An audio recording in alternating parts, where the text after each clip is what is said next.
Bienvenue, chers clients. Au service du jour, je vais vous présenter une tragédie s'étant déroulée le soir du 13 avril au Kansas. Mais pour une fois, avant de vous en parler en détail, je vais laisser des professionnels le faire. Voici la courte vidéo de BFM sur le sujet. Un adolescent américain est grièvement blessé par balle après avoir sonné à la mauvaise porte. Ralph Paul Yarl, 16 ans, venait simplement chercher ses frères jumeaux chez un ami à Kansas City, mais l'adolescent noir se trompe dans l'adresse et sonne au 115 Street au lieu du 115 Terrace. Le propriétaire de la maison, un octogénaire blanc, tire alors à plusieurs reprises sur le jeune homme à travers une porte vitrée. La chef de la police de Kansas City a affirmé reconnaître les composantes raciales dans cette affaire. Elle a provoqué l'émoi dans tout le pays où des manifestants réclament que l'auteur des tirs soit jugé pour crime racial. Sur les réseaux sociaux, plusieurs stars comme Madonna, Viola Davis et Justin Timberlake réclament justice pour l'adolescent. Ralph Paul Yarl a été transféré à l'hôpital dans un état critique. Le tireur a lui été libéré après 24 heures de garde à vue.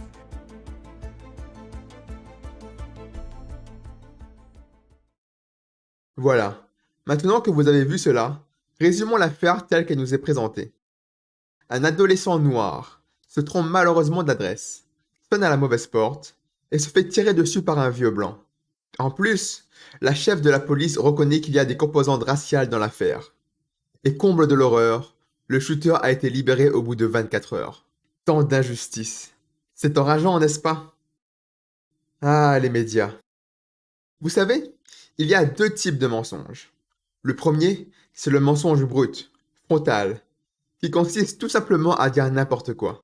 Le second, beaucoup plus subtil, est le mensonge par omission, qui consiste à ne pas dire tous les détails pour ne garder que ceux qui servent à notre narration. Ce type de mensonge est bien plus difficile à déceler, car techniquement, il n'est pas faux. Maintenant que nous avons écouté la sainte parole médiatique, voici la version longue de ce que nous savons à l'heure actuelle. Tout se déroule à 22 heures passées. Il fait nuit noire.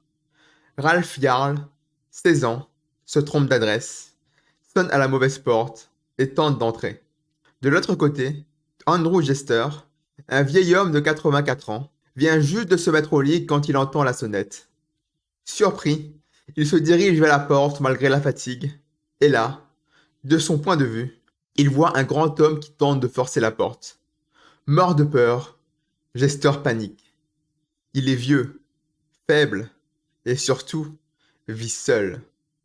Si l'intrus parvient à rentrer, le vieil homme sait qu'il risque gros dans une confrontation physique, sans personne pour l'aider. En quelques secondes, il prend donc son arme et tire. Jester appelle ensuite immédiatement la police. Il s'inquiétait aussi beaucoup de l'état de Jarl.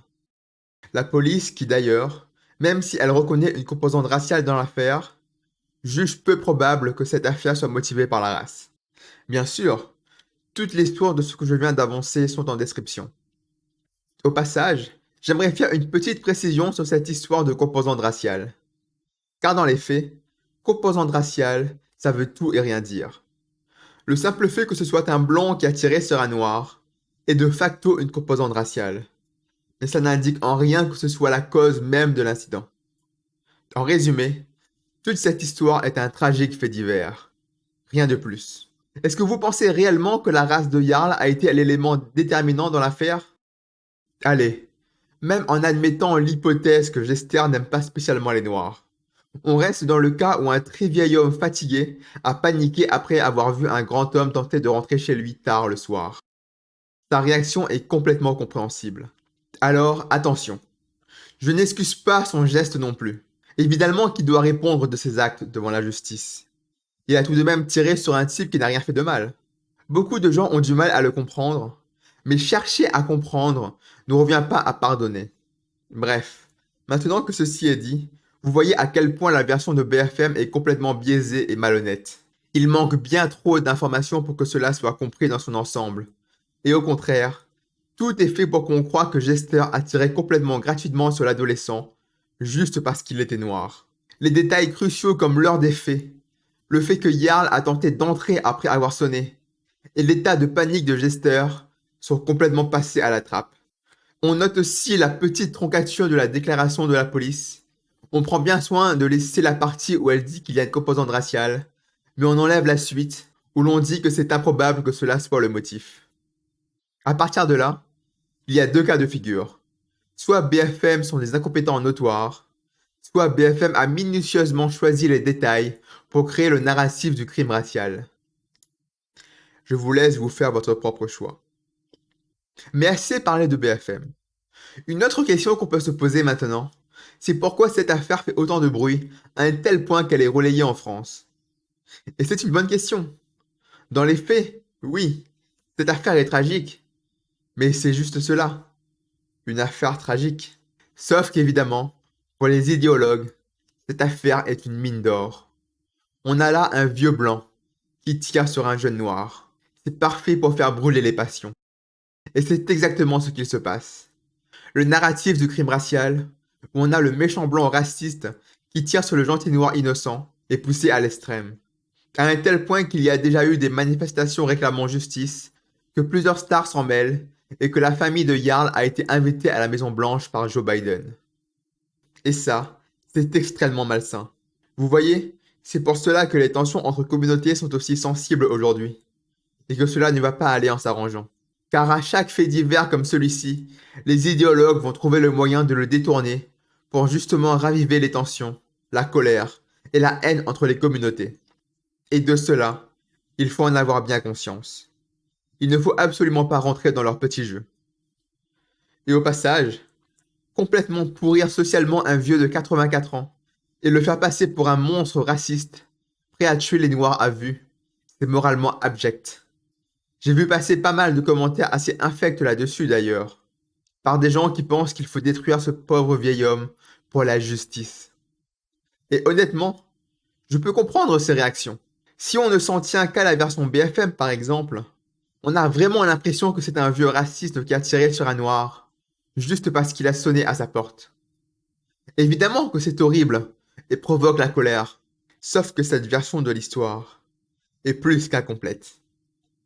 C'est triste à dire, mais les médias et les politiques ont marqué définitivement Jester du sceau du méchant raciste, et il sera sans doute détesté et diabolisé par la gauche jusqu'à la fin de sa vie. Voilà le monde dans lequel on vit, mesdames et messieurs. Et aussi, j'ai vu plusieurs personnes défendre mordicus que oui, c'était un crime racial, car si Jester n'était pas raciste, il aurait gardé son calme, ou encore, il aurait juste tiré dans les jambes. Ce genre de commentaire démontre un pur et littéral manque d'empathie, c'est-à-dire une incapacité totale à se mettre dans la peau de cet homme de 84 ans, paniqué, qui portait sa vie en danger. Parce que oui, le principe de la panique, c'est qu'on ne pense plus rationnellement. C'est insensé de demander à quelqu'un en état de panique de réagir de la meilleure des façons possibles. D'autres encore se moquent du témoignage de Jester, surtout quand il dit qu'il a vu un grand homme, alors que Jarl doit faire à peine plus d'1,65 m. Mais là encore, on parle d'un vieil homme paniqué et fatigué. Forcément que ses perceptions sont altérées au moment des faits. Un autre argument de ces gens est que Jarl a sonné à la porte, et que aucun criminel n'annonce sa venue en sonnant. Ce qui est totalement faux au passage. C'est d'ailleurs une technique très courante pour un criminel pour savoir si la maison est vide ou pas. Et pour finir, l'argument final est que Gestia n'aurait pas été en panique si Jarl n'était pas noir. Là, évidemment, on ne pourra jamais le savoir. Mais je vais juste faire appel à la logique de chacun. Je répète les faits. Un homme de 84 ans, fatigué, paniqué, qui voit un homme tenter de rentrer chez lui. Est-ce que vous pensiez réellement que si Jarl était blanc, cela aurait drastiquement changé quelque chose à l'état de panique du vieil homme? Je vous laisse en décider.